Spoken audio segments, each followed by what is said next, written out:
এটা আমাদেরই গল্প নাটকের 17 নম্বর পর্বের আপডেট ও রিভিউ ভিডিওতে আপনাদের সবাইকে স্বাগতম। আজকের ভিডিওতে আমরা জানাবো 17 নম্বর পর্বটি কবে নাগাদ আপলোড করা হবে এবং 17 নম্বর পর্বে কি কাহিনী ঘটতে পারে তাও জানতে পারবেন আজকের ভিডিওতে। আজকের এই ভিডিওটি আমাদের সাথে 2 মিনিট কন্টিনিউ করতে থাকুন।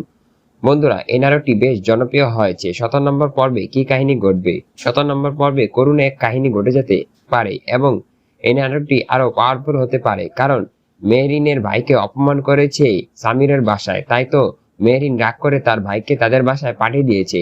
তার ভাই তাদের বাসায় গিয়ে আরো পেঁচ বাজে দিয়েছে, বলেছে যে মেহরিন আপুর শাশুড়ি খুব রাগী এবং তার সাথে খারাপ ব্যবহার করে। এটা শুনে তার বাবা মা আরো রেগে যাবে, কারণ মেহরিন প্রেম করে বিয়ে করেছে। এখন মেহরিনকে আর বেশিরভাগ দেখতে পারবে না। যাও একটু মনে মনে ভালোবাসতো, সেই ভালোবাসাটা উঠে যাবে মেহরিনের ওপর থেকে এবং সামিরকেও সেই বাসায় আর ঢুকতে দেবে না।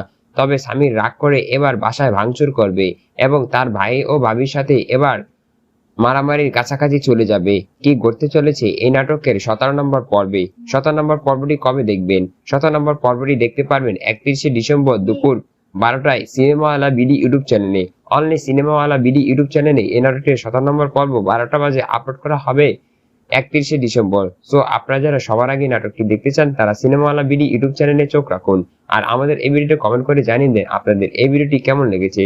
17 নম্বর পর্বে আরো দেখবেন যে সামির কিন্তু এবার ব্যবসা বাণিজ্য শুরু করে দিবে এবং সামির একটা বড় কাজ পেয়ে যাবে এবং সামিরের ভাগ্য খুলে যাবে। সামির বড়লোক হয়েও যেতে পারে। এদিকে ফাহাদকে কিন্তু সন্দেহ করছে সায়রা, কারণ ফাহাদ একটি মেয়ের সাথে তাদের অফিসে সেই ঘনিষ্ঠতা ছবি তুলে ম্যানেজার পাঠিয়ে দিয়েছে সায়রার কাছে। এটা দেখে সায়রা আবার মনে মনে ফাহাদকে সন্দেহ করা শুরু করে দিবে। তবে কি এবার ফাহাদের চাকরি চলে যাবে? কি ঘটতে চলেছে 17 নম্বর পর্বে? চোখ রাখুন সিনেমাওয়ালা বিডি ইউটিউব চ্যানেলে।